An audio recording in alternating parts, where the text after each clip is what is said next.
Here is the sunflower ombre, which I am very interested to cut because this whole bottom looks very brown. I think the orange will show through. So because I'm doing a 5-pound batch, I did do this in the long 5-pound mold because I didn't want to have to piece together. I wanted full length of soap to just be able to place right in the mold. However, cutting this, like slicing this longer piece of soap for the 5-pound is definitely hard. So this back piece, like I have to make sure I push even pressure all the way through to get it to cut evenly, and that's where it gets hard sometimes.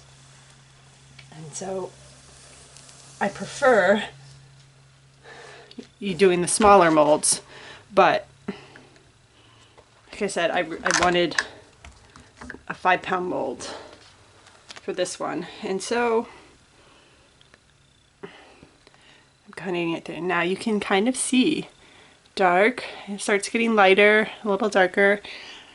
You can see the orange influence there. Doing brown ombre is definitely going to take some time to get that color change. So you can see it's coming through. So it will be there. I will have that change. It's just going to be a little, probably a bit more subtle, the changes in color, or I guess the ombre, when it comes to the brown to the orange. So anyways, I'm just going to go ahead and cut the rest of this loaf into thin slices so I can curl it, and then I'll come back and make the sunflower soap.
Okay, so I'm going to do not just the straight wave pattern, but a abstract pattern, and I decided that I wanted my base to be a pale yellow because I think it would work well with the sunflowers, and it changes it from being white, which all of my other batches were. So I kind of laid out to the side here, you can't see, the pieces and how I want them to go in. Will that work? I don't know. To the side here, you can also see how I've laid out the sunflower decorations that will go on top. So now it's just pour and place everything and hope that it goes in the way I want.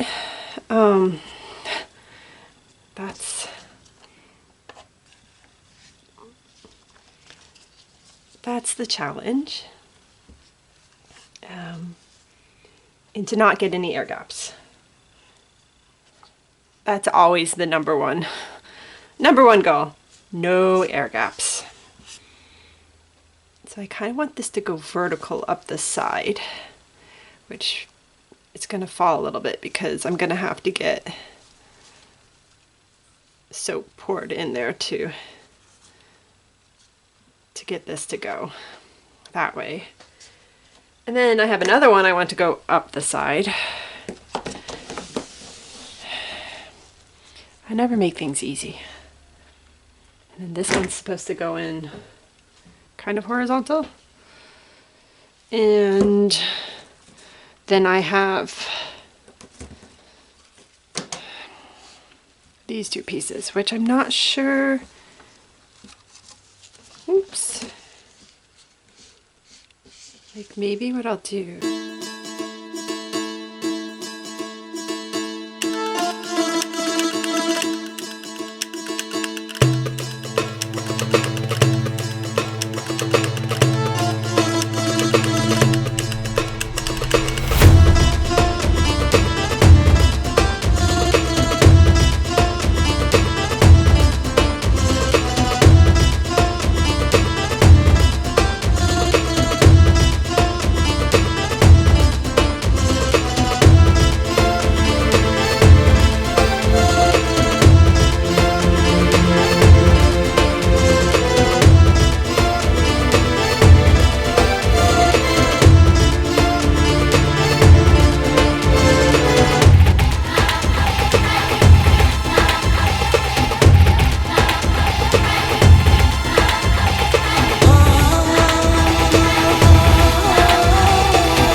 Talk about this top is that it's gorgeous. I don't want to cut the loaf. Also, this yellow, I don't think it's showing up very well on there, but it is just this light yellow that complements the sunflowers so well. I am so glad I went with yellow and not white. So those are the first two things. Now we'll cut it and see what the inside gives us. Smaller bars than I wanted, I'm frustrated over that. The colors are cool. And the top is really cool. The bar itself weighs 4.2 ounces. After it cures, it might just come in at 4. All of my bars typically are like 4.4, 4.5 ounces after cure. I always put 4 ounces on my label, just to give myself wiggle room. So these I might have to adjust. We'll see after the cure. If they're coming in at 4.2, these, I actually, that's really cool. I was squishing everything down and in because I needed to get like the sunflowers on, but it actually worked. Like, the pattern's different from what I initially, but I actually think it works. So yeah, anyways. 4.2. I really, I like these bars. I said, annoyed at myself that I didn't get them bigger, but other than that, this ombre is just, it's all just sunflowery. I love the top. Like, these really did turn out quite cute. Look at that. Oh, does that not make you smile? I love, so this is the very end. That one's 4 ounces. So that will definitely, after it cures, come in a little underweight. I love sunflowers. I adore sunflowers. I grow them every year. I fight with the chipmunks and squirrels who love to try and dig up my seeds. And I have got mechanisms to help deter them. And I get this whole row of sunflowers late summer, early fall every year, and they make me smile. Ugh, I adore sunflowers. Oh my gosh. Okay, so this bar, I managed to miss all of the center brown part. Oh my. Like, how did I do that? That takes some talent with placing everything.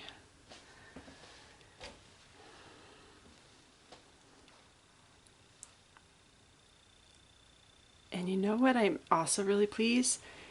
Even with me pushing, I was sure some of these would like break and not keep their curve. But mostly they have all pretty much been curved, like no actual breakage. Oh, wow. Yep. A little air gap there. A little air gap there.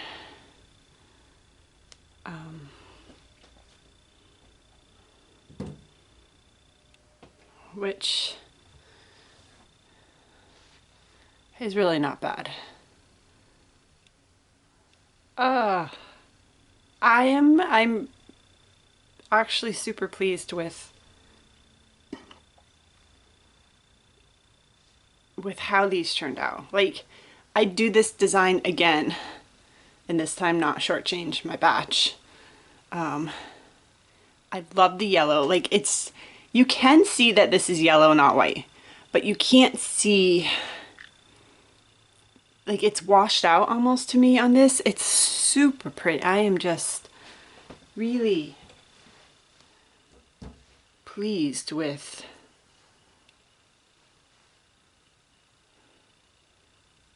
the color. Like, just, it's gorgeous. Okay. So that is one more way that you can use these swirls. Okay, that one did break. I think it's the only one.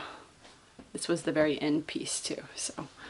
But yeah, the jelly waves, so I've done them just on their own. I've done them with an embed inside. I've tried to create patterns out of them. I've done it with decorating the top with embeds. And I think they all are really pretty. It's a fun technique.